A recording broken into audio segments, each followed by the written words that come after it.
వాళ్ళ మీద ఆధిపత్యం చెలాయిస్తున్న దొరల గడీల మీద పిరంగులై పేలి గడీలను నేలమట్టం చేసి మనకు ఒక స్వతంత్రాన్ని సిద్ధింపజేసిండ్రు. సాయుధ రైతాంగ పోరాటం అది. ఆ తర్వాత ఉమ్మడి రాష్ట్రంలో మంచి జరుగుతుందని,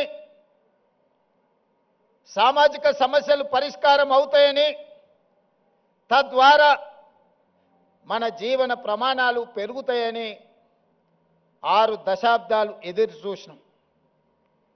ఆశించిన ఆకాంక్షలు, మన ఆలోచనలు నీరు గారిపోవడంతో ఇక పోరాటమే ఊపిరిగా, ఈ పోరాటం ద్వారా అయినా మన సమస్యలు శాశ్వతంగా పరిష్కారం కావాలి, ఇక దానికోసం నడుము బిగించాలని ఉస్మానియా కాకతీయ యూనివర్సిటీల విద్యార్థులు నడుము బిగించారు.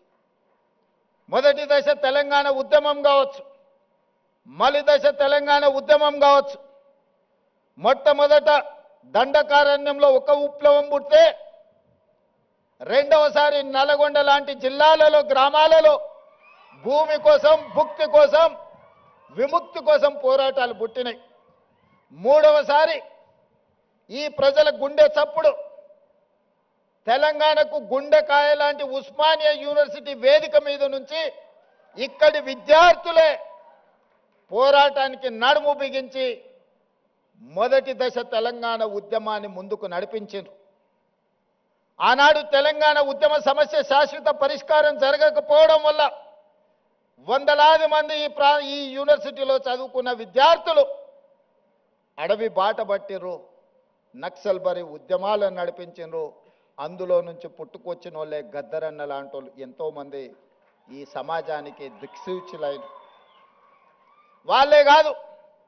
ఈ ఉస్మానియా యూనివర్సిటీ గొప్ప ఆర్థిక మేధావి పివి నరసింహారావు గారిని, ఉత్తమ పార్లమెంటేరియన్ జైపాల్ రెడ్డి గారిని, పోరాటాలకు స్ఫూర్తినిచ్చిన జార్జి రెడ్డిని,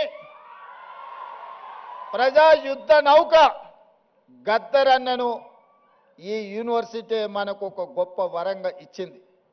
చాలామంది మేధావులు, ప్రపంచంలోనే గుర్తింపు పొందిన జ్ఞానులను ఈ యూనివర్సిటీ మనకు అందించింది.